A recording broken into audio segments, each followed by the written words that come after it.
All rise in the courtroom for Alexander Isak against Newcastle United. Wow, what on earth has gone on here? I'll tell you something, this is playing havoc with my content creation, it really is. I recorded 2 videos late last night to put out about the Alexander Isak situation. And in the process of those 2 videos, the first one I did, then Craig Hope dropped that story to say the club had no intention of selling the player this transfer window because couldn't get a replacement in, and they were raging about Alexander Isak's statement, which Mark will pull up on the screen for you in a second. And the second one was off the back of that story, adding that story in, and then the club released their statement. So my word, this thing has moved at some serious pace. So, my sympathies for any content creators who are trying to cover this situation. So let's try and unpack it. So what happened last night, it was almost kind of the kickoff, really, is what it was. The match into the petrol. So Alexander Isak was voted into the PFA Team of the Year, and rightly so, because he had a fantastic season last season. None of us had a clue he was going to pull this stunt in the summer. He might not have got it if he pulled this stunt towards the back end of the season, because potentially it wouldn't have looked a good image for the Premier League having such a grumpy player in there. But he got into there and he decided to go out and release a statement that Mark is going to pull up with the wonders of magical YouTube in the background right now, where he thanked his teammates for helping him get there, in terms of everybody with Newcastle, everyone involved with Newcastle for, playing their part and obviously helping him achieve, which was a nice touch. And then he went on to talk about nonsensical, broken promises and all this other stuff and and how the time is right for him to move on, and it's the best thing for everybody, really. So that was shots fired across the bow of Newcastle United, and everybody was saying Newcastle United to come up with a statement. I was taking the mix, saying Newcastle probably just going to release some new retro trainers, but ironically enough, Bruno Guimaraes, the club captain, almost seconds after Alexander Isak posted this nonsense, decided to put a picture of himself standing there loud and proud, arms folded, wearing his Newcastle shirt. So that was definitely a story, I think. And I'll get into what Craig Hope said about how the players feel about Alexander Isak. But what on earth, in that statement itself, what on earth did Alexander Isak hope to achieve by putting that statement out? Not exactly what happened, I'll tell you right now. I don't know whether it was written by his agent, written by himself. A lot of people think it was his agent, to try and force this move, to push this move through to Liverpool. And just on that for a moment there, Alexander Isak, rightly so, is getting dogs abuse for the way he's behaved, getting dogs abused by pretty much any pundit in the media that doesn't have red lenses in front of their eyes. Even Jamie Carragher criticised him for the way he's down tools and gone nuclear, is what Jamie Carragher said when he was talking about it on the overlap with the likes of Neville and Keane. Roy Keane said the same thing. You've got to train, you've got to play. Wayne Rooney, who had a similar situation at Manchester United, where he handed in a transfer request to go to City of all places, said that you got to go back and train. That's what Wayne Rooney did, and this is where Isak's gone wrong with the whole situation. If you wanted to move to Liverpool, I get it. I think any Newcastle fan gets it. Even the players get it. Eddie Howe probably gets it. But there's ways to go about it and there's ways not to go about it. All you had to do was go on the pre-season tour in Korea, have a little 5-10 minute cameo appearance here or there, kick a couple of balls around, probably score a goal or 2. If the season starts and you're still in Newcastle, make yourself available for Aston Villa. Play in that game, probably get a goal or 2, remind everybody how good you are. Ironically enough, if you played against Aston Villa and got a couple of goals, and Villa weren't great that day, and you probably would have got a couple of goals, Liverpool might have went and found the money that it's going to take to get you out of Newcastle United. So potentially, you've sacrificed your own move by not playing, because people are forgetting how good you are. So that's a bad move by Isak and his people as well. When I first saw the statement, I was absolutely raging. I was incandescent. I really was. I wanted him out of the club. I wanted him gone. I was ready to pick him up and drive him to Liverpool myself down the M62. I might have to stop and charge on the way though, Alex. You can go get the backies in, mate, while I'm waiting to do that. But that's how I felt about it. But that's exactly what Alexander Isak and his people wanted. He wanted that reaction, he wanted that fury, he wanted the club to be furious, to go, right, that's it, he's done, get him out, accept the next offer. And ironically enough, Liverpool probably would have rang up and said, oh, you're all right, Newcastle, just wondered if we can talk about Isak again, lad. That's probably exactly what they would have done. This is all by design. Liverpool have massively played their part in the shadows with this, and it's really unsavoury the way Liverpool have behaved with this whole situation. Not just the way they've behaved by unsetting Alexander Isak, but the weird thing is, in Hugo Ekitike, Newcastle identified the player they wanted to replace Alexander Isak. It's only Liverpool's greed that has stopped the Isak deal going through, because if Liverpool had walked away from that Ekitike deal and Newcastle had wrapped that up, we'd already have Alexander Isak's replacement, and we probably would have sold him to Liverpool. You know, all these Liverpool fans jumping up and down talking about, you know, Liverpool flexing their muscle and showing Newcastle how strong they are and all that. Well, you know what? It's just turned around the other way, guys, because Newcastle United released their statement, which Mark will pull up right now, and it was a strong one, a very strong one. They categorically denied any club official making promises to Alexander Isak that he claims in his statement, and they said that he's part of the Newcastle United family, he's under contract, that situation's not changing,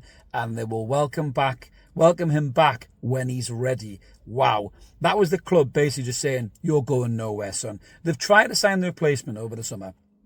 At the time, they were in talks with Liam Delap and João Pedro, who I don't think was ever going to come here, really. They shouldn't have wasted their breath on that kid. But when they were talking to those players, they were under the assumption that Alexander Isak was still going to be a Newcastle player.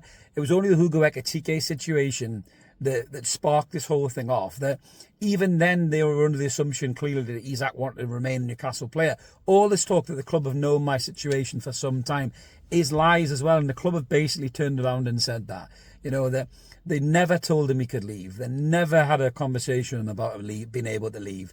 So if this is his agent trying along with Newcastle, Newcastle have just done the almightiest flex ever and said you're a liar effectively to Isak and his people. So this is totally blown up in Camp Isak's face 100%. And I was raging when I first saw the Isak statement, and I'm actually really, really happy at Newcastle's response to this, because Newcastle are willing to lose a battle to win a war here. This player is under a 6-year contract, 3 years into it, with no get-out clauses. There is no release clauses. There is no phantom conversation where we said you could go, you know, if someone came in for you in the summer. All of that is bullshit. It's, you know, it's a fugazi. It's not real, as I said in the previous video. It's bollocks. It's bullshit. This is a player throwing his toys out the pram, wanting to force a move in. So many players have done it before, and so many players will be willing to do it now. Newcastle are willing to dig their heels deep into the dirt here to win the war and say, no, players, you can't pull this shit. And to be fair to the players, thinking about it from a devil's advocate point of view, the players have to make sure if they sign for football clubs and they're thinking about doing this in the next 3 to 5 years, they back their own ability to become a much better player and have these opportunities come their way, then they need to put something into the contract. There has to be a release clause. If a Champions League team comes in for you, for example, you can have a discussion with them and the fee is X. You know, if a non-Champions League comes in for you, the fee is Y, or whatever it may be, right? That's what these players have to do. That's what their representatives have to do. You know, I saw Dean Saunders talking about this, and he's right. Agents are ruining the game. They've got too much power. This coziness with football transfer gurus and influencers and journalists turn, you know, TV personalities in the shape of you know who, them two. I don't even need to say their names. They'll probably block me if they haven't already. This whole thing is uncomfortable, unsavoury, murky, very underhanded, very, you know, going around the back. And, you know, it needs a football independent regulator to look at these types of things, because this is all one of the biggest problems in football, really. It's unsettling players. It's tapping up on a different level than Mourinho just being blunt and taking Ashley Cole to a hotel and going, hey, sign for Chelsea, mate. It's a very different way of doing it, but it's the same outcome. That's what Liverpool have done this summer. And ironically, as I said before, it's their greed that's going to cost them Alexander Isak. It's Alexander Isak's petulance that's going to cost him this move. If the two of them acted in a more classier, professional way, with a bit of decorum, this transfer probably would have happened. Now, listen, there's still 2 weeks of the window to go. Newcastle are saying that their valuation has not been met. The criteria, I think they say in the statement, hasn't been met. 150 million or he goes nowhere.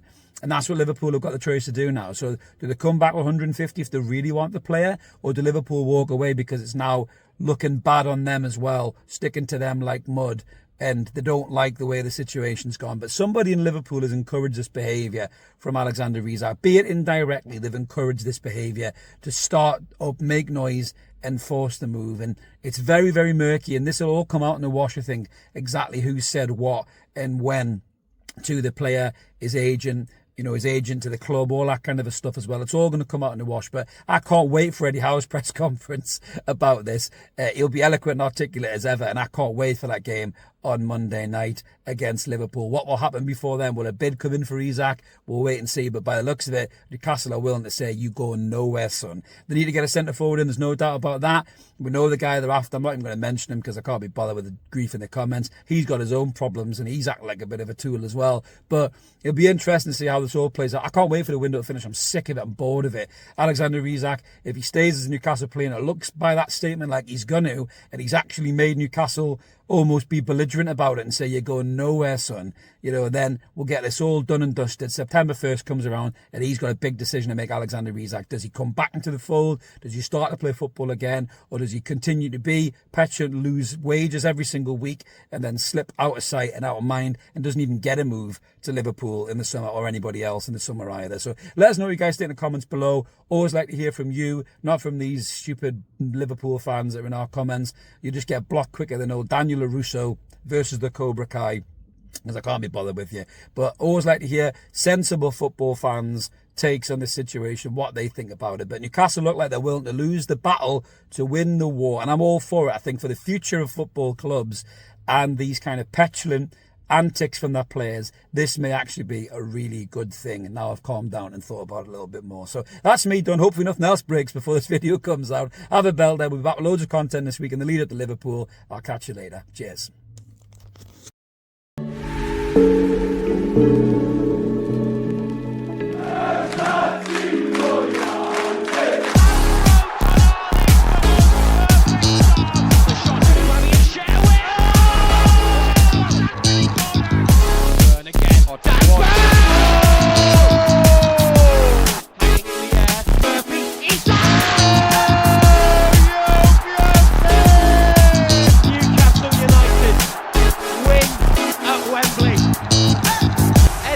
Heroes celebrate.